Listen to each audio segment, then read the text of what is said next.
हमने इस्तीफा इसलिए दिया है कि जो कार्यक्रम था वो तो तय जाट महाकुंभ के नाम से था और उसको 3 दिन पहले कुछ स्वार्थ में इसको किसान महाकुंभ कर दिया, लेकिन किसी से इस बारे में कोई सलाह या कोई पूछा नहीं गया किसी भी संगठन के पदाधिकारी को। अब ये जाट महाकुंभ से किसान महाकुंभ चला गया और मुझे इसमें जो बू आ रही है वो आ रही है कि ये सत्ता महाकुंभ की ओर लेकर समाप्त हो जाएगा।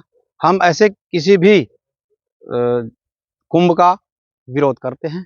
हम ऐसे किसी भी संस्था का जिसमें एक आदमी ही अकेला जो चाहे वो कर दे और बॉडी को कोई साथ ना ले, ऐसे हम किसी भी संस्था का विरोध करते हैं। और हमने आज अपने अखिल भारतीय प्रधान संगठन के प्रदेश पश्चिम के पद से और अखिल उत्तर प्रदेश जाट महासभा के प्रदेश महासचिव पद से इस्तीफा दे दिया और हमारा अब इसके बाद इन संगठन से कोई वास्ता मतलब नहीं रहेगा। हम आहत हैं कि वहाँ पर चौधरी चरण सिंह जी जो हमारी मसीहा हैं, हमारे किसानों के मसीहा हैं, मजदूरों के मसीहा हैं, उनके पोते चौधरी जयंत जी को नहीं बुलाया जा रहा, तो इससे खराब और क्या हो सकता है।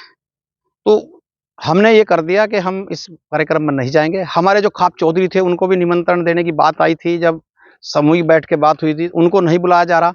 अब तो विशेष तौर से एक पार्टी के कार्यक्रम उसको रूप दे दिया गया और उसको नाम किसान रख दिया गया। शुरुआत में क्या रूपरेखा इस कार्यक्रम की रखी गई थी और अब क्या हो?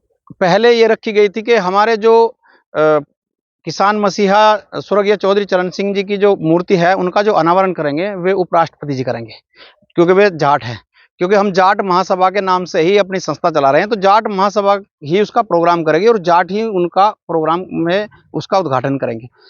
हमने कहा था कि कैबिनेट मंत्री या राज्य मंत्री या जो भी लीडर सभी दलों के हैं उनको आप अच्छी तरह से बुलाए, हम अराजनीतिक जाट महासभा चला रहे हैं।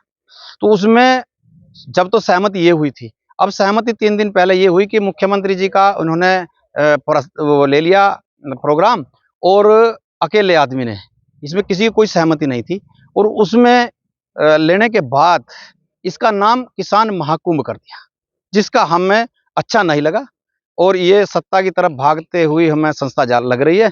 हम ऐसी संस्था में नहीं रहना चाहते। मुख्यमंत्री जी से कराया जा रहा है, जो चौधरी चरण सिंह जी की मूर्ति का अनावरण किया जा रहा है, तो अचानक मुख्यमंत्री का नाम इसमें आ रहा है। अचानक इसीलिए, और नहीं तो जाट महासभा पे ही कराते। अगर मुख्यमंत्री जी से पहले ही बुलाना था मुख्यमंत्री जी को तो पहले ही करते और जाट महासभा का प्रोग्राम में होते और जाटों को केंद्र में आरक्षण देते, तो हम भी मानते, हम भी संगठन के साथ थे। अब मुख्यमंत्री जी को किसान महाकुंभ के नाम पर बुलाया जा रहा है। अब मांग करो या उनसे पहले ही तय करो आने से पहले कि गन्ने का रेट 400 रुपये कुंतल करे, 1 पैसा भी नहीं का कहीं का किसान महाकुंभ कर रहे हो। जो सरकार 1 पैसा नहीं बढ़ा रही है और तुम इसको एक प्रोग्राम का नाम दे रहे हैं किसान महाकुंभ। अरे किसान महाकुंभ तो जब करते जो 500 रुपये कुंतल गन्ने का रेट होता, 1 पैसा नहीं बढ़ाया, किसान आहत और किसान के नाम पे किसान महाकुंभ।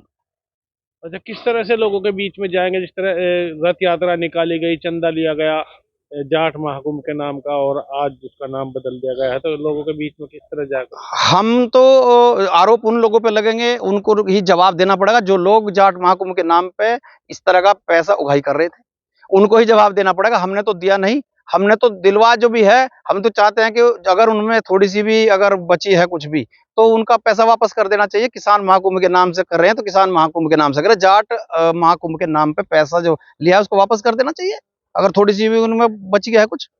रही बात यह कि आयोजन तो सबका सफल हो जाएगा, कोई बड़ी बात नहीं है, लेकिन इतनी उम्मीद नहीं थी कि लोग सत्ता पाने के लिए कहीं भी किसी को बीच में कहीं भी खड़ा करके बेच सकते हैं, ये उम्मीद नहीं थी।